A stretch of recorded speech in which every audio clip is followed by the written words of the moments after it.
नमस्कार मंडळी, मराठी भूतांच्या गोष्टी या युट्यूब चॅनलवर आपलं स्वागत. आजच्या आपल्या कथेचा विषय आहे हिऱ्यांचा चोर.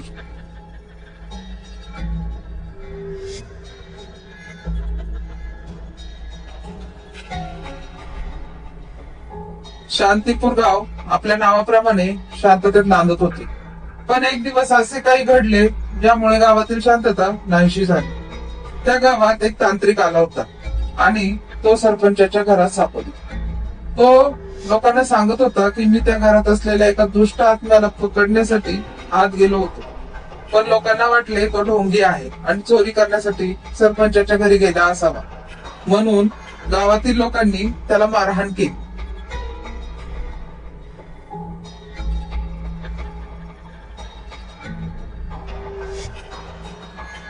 त्याने परत लोकांना विनंती केली, मला त्या आत्म्याला कैद करण्यासाठी मदत करा, नाहीतर ती आत्मा गावातच भटकत राहणार आणि इतरांना त्रास देणार. लोकांनी तर अगोदरच त्याला ठोंगी ठरवलं होता, मग त्याच्या सांगण्यावर लोक कसे विश्वास ठेवणार होते. लोकांनी त्याचे ऐकले नाही आणि त्याला हाकलून लावले. त्याच रात्री गावातील एक माणूस सिगारेट ओढत होता. तेव्हा त्याच्याजवळ एक अनोळखी माणूस आला आणि म्हणाला, शंकरराव, मला पण सिगरेट द्या ना.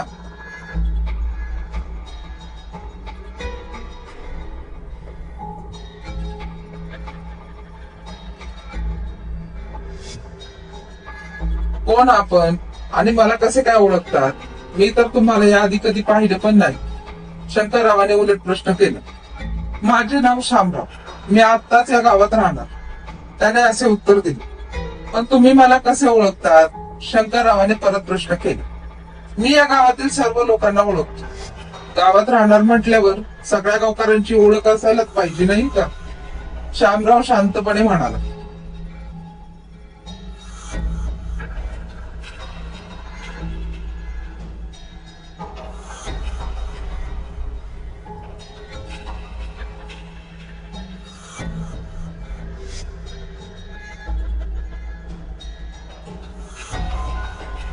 हो, ते बरोबरच आहे म्हणा तुमचं. तर राहणार कुठे तुम्ही? ते पिंपळाचे झाड दिसते ना, तिथेच राहणार, असे म्हणत तो शंकररावाच्या हातातील सिगारेट घेऊन पिंपळाच्या झाडाकडे जाऊ लागला. शंकरराव त्याला बघतच राहिला. बघता बघता तो त्या पिंपळाच्या झाडावर चढू लागला. शंकरराव त्याचे हे वागणे बघून थोडा घाबरला, पण त्याचे लक्ष अजूनही शामरावच्या हालचालींवर खिळून होते. शंकरराव त्याला बघत होता. तेवढ्यात मागून कोणीतरी त्याच्या खांद्यावर हात ठेवला.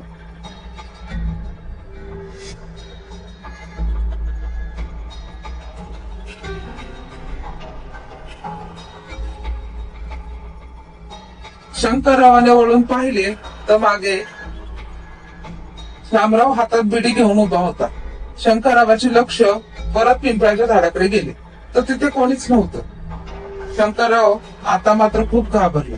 तो थरथरत्या पावलांनी पळू लागला. त्याच्या मागे शामराव धावत होता. शामराव जोराने ओरडत होता, शंकरराव, सिगारेट तर दिली, आता लायटर कोण देणार? शंकरराव एकदाचा पळत पळत आपल्या घरी पोहोचला. त्याला अशा अवस्थेत पाहून घरचेही चिंतित झाले. त्याने घडलेला प्रकार सर्वांना सांगितला. त्या रात्री त्याला झोपच लागत नव्हती. परत परत शामरावचा चेहरा त्याच्या डोळ्यांसमोर येत होता. त्याची नजर खिडकीवर पडली. तिथे त्याला कोणाची तरी सावली दिसत होती. त्याची खिडकीजवळ जाण्याची हिंमत तो होत नव्हती. शेवटी तो देवाचे नाव घेत खिडकीजवळ गेला आणि खिडकी उघडली. बाहेर शामराव हातात सिगरेट घेऊन उभा होता. शंकररावाला बघताच तो म्हणाला, शंकरराव, लायटर द्या ना, लायटर. दुसऱ्या दिवशी त्याने घडलेला प्रकार गावात सांगितले. तेव्हा गावातील आणखीन काही लोकांनी त्या रात्री त्याच्यासोबत घडलेले वाईट अनुभव सांगितले. तो सगळ्या लोकांकडे लायटर मागत होता. गावात भीतीचे वातावरण निर्माण झाले होते. लोकांना तांत्रिकाला मारल्याचा पश्चाताप होऊ लागला. आता त्यांना खात्री पटली होती की तो तांत्रिक खरोखरच सरपंचाच्या घरात आत्म्याला पकडण्यासाठी आला होता. लोकांनी त्या तांत्रिकाला शोधून परत गावात आणण्याचे ठरवले. लोकांनी त्या तांत्रिकाला शोधण्याची मोहीम सुरू केली. लोकांनी खूप शोधाशोध केली. शेवटी एका शेजारच्या गावात त्यांना सापडले. सर्वात अगोदर लोकांनी त्याची क्षमा मागितली आणि गावात घडलेल्या सगळ्या घटना त्याला सांगितल्या आणि लोक त्याला आपल्या गावात घेऊन आले. लोकांनी तांत्रिकाला त्या आत्म्याबद्दल विचारलं.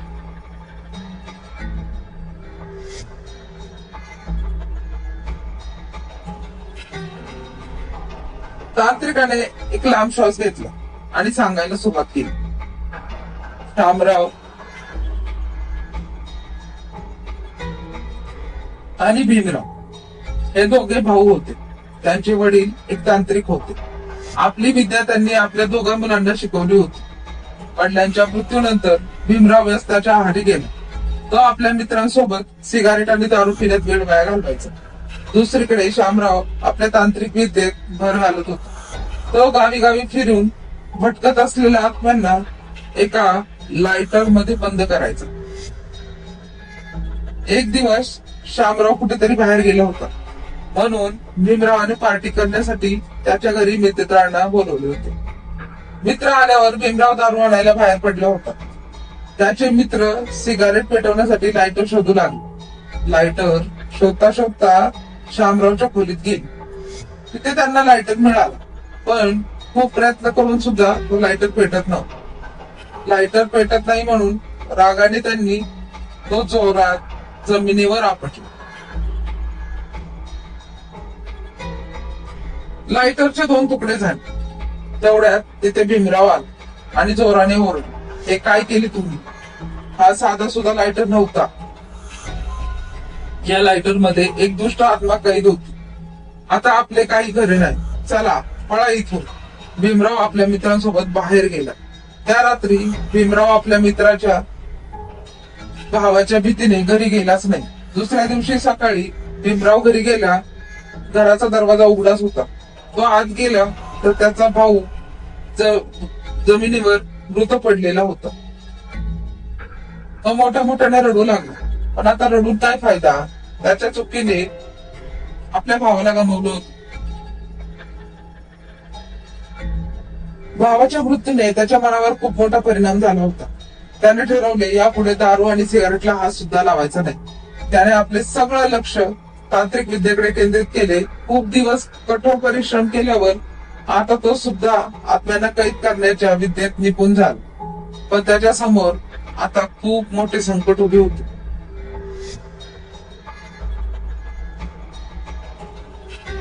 गावातील लोकांना शामरावची आत्मा दिसत होती.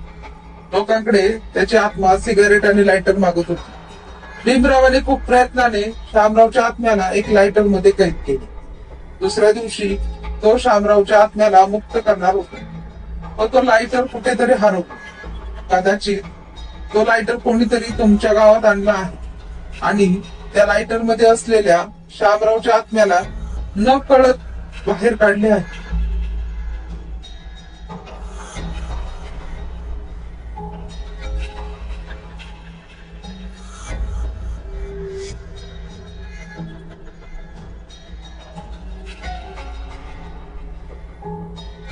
जोपर्यंत त्याचा आत्मा या लायटर मध्ये कैद होत नाही तोपर्यंत तो या गावात भटकत राहणार. शामरावाला फक्त त्याचा भाऊच कैद करू शकतो, पण त्यासाठी अगोदर तो लायटर शोधावा लागतो. लायटर तर आम्ही शोधू शकतो, पण भीमराव कुठे मिळणार आम्हाला? लोकांनी त्या तांत्रिकाला प्रश्न केला. तुम्ही फक्त लायटर शोधा, भीमराव इथेच आहे. तांत्रिकाची बोलणे ऐकून लोक सर्वच घाबरले. इथे? पण इथे तर कोणीच दिसत नाही.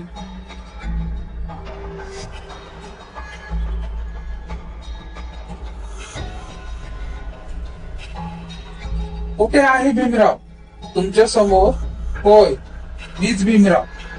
त्या दिवशी मी त्या लायटरच्या शोधात सरपंचाच्या घरात गेलो होतो. त्या दिवशी जर तुम्ही माझे ऐकले असते तर आज तुमच्यावर ही वेळ आलीच नसती. त्याच दिवशी मी त्याला कैद केलं असतं.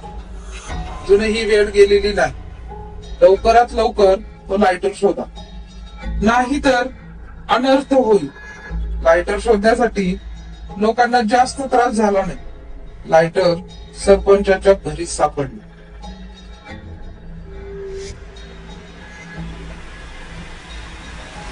लायटर हातात घेऊन तांत्रिक मंत्र म्हणत गावभर फिरत होता. त्याच्या पाठोपाठ गावातील लोक चालत होते. तांत्रिक पिंपळाच्या झाडाखाली थांबले. त्याला तिथे शामरावची आत्मा असल्याचा भास झाला असावा. तो झाडाकडे बघत जोर जोरात मंत्र म्हणू लागला. जस जसा मंत्राचा वेग वाढत होता तस तसा लायटर पकडलेल्या तांत्रिकाचा हात थरथर कापत होता. 5 ते 10 मिनिटे न थांबता तो जोरात मंत्र म्हणत होता.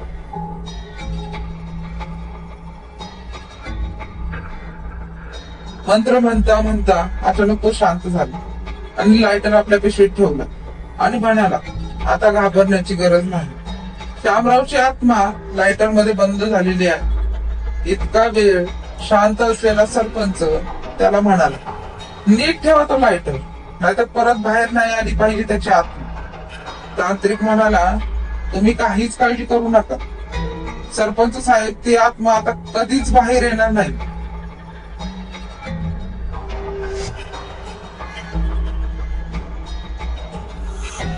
मग तो कोण आहे? सरपंचाने बोटाने इशारा केला. समोर शामराव हातात सिगारेट घेऊन उभा होता. लोक त्याला बघून घाबरले. त्यावेळी तांत्रिकाला सुद्धा घाम फुटला होता. किती भयानक आणि मायावी आहे शामरावची आत्मा. ती बघा, आपल्या मागे पण आहे त्याची आत्मा. सरपंच मागे बघत म्हणाला. लोकांनी मागे वळून पाहिले तर तिथे पण शामराव होता. आता तर लोक खूपच घाबरले. त्यांना त्यांच्या डोळ्यावर विश्वासच बसत नव्हता. लोकांपेक्षा जास्त तांत्रिक घाबरला होता.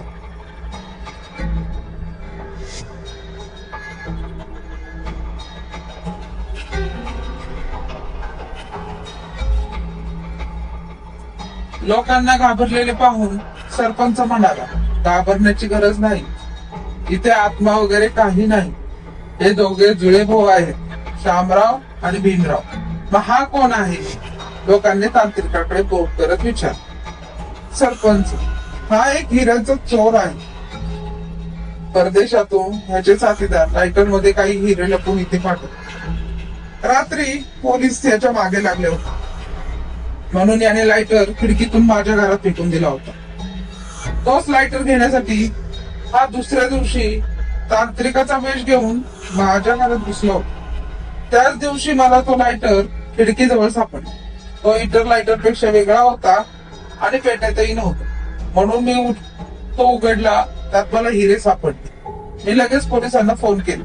पोलिसांनी मला रात्री घडलेल्या घटनेबद्दल सांगितले आणि विचार, त्या दिवशी कोण अनोळखी माणूस तुमच्या गावात आला होता का? मी त्यांना सांगितले, एक तांत्रिक माझ्या घरात आला होता, पण लोकांनी त्याला ढोंगी समजून हाकलून लाव.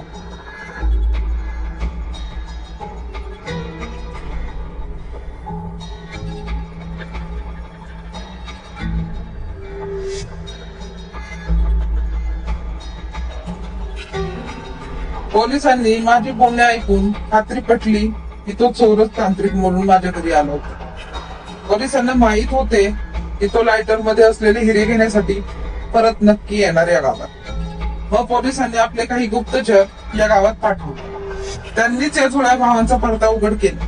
मग काय, पोलिसांच्या भीतीने या दोघांनी तांत्रिकाची सगळी हकीकत सांगितली. तांत्रिकाने खूप चांगला प्लॅन केला होता ते हिरे परत मिळवण्यासाठी, पण त्याला त्याच्या नशिबाने साथ दिली नाही आणि शेवटी तो पोलिसांच्या जाळ्यात सापडला. धन्यवाद.